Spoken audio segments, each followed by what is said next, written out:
Like what I was telling and predicating the whole group off of, you're never going to have enough in your own ethnic group because they will always come against you with planting a person in there. So all of these individuals, there was no social media back then. How did all those people know where to go march at? Who owned? You know, we got to throw Rosa Parks in there.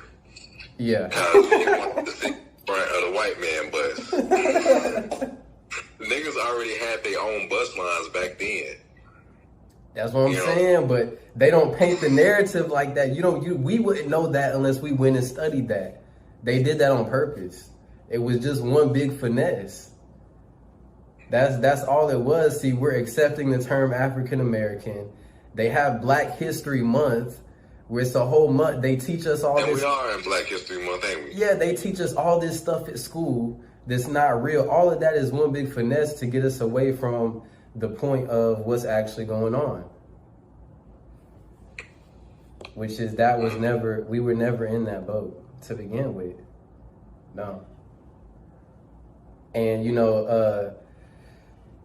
King actually talks about that in his last speeches before he died. He realized that he was getting finessed by the government. They were making promises they were never going to keep. And so that's when he started. Dr. King, Malcolm X as well. They all started to come around to trying. Even Malcolm X has a whole speech where he talks about calling us here the Aborigines, the original inhabitants of this land.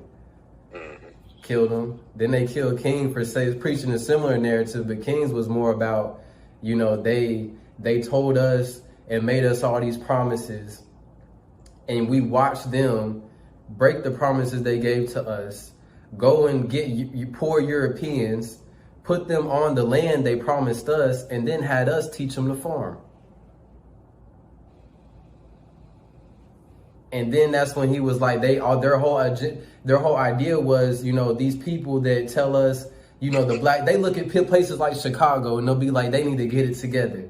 Those same individuals will be the white individuals that families came here and got, money from the government and mechanized the farming land. They didn't even actually farm it. They get paid because they mechanized it in the form of the welfare system. Most of the people on welfare are white. They are not Black.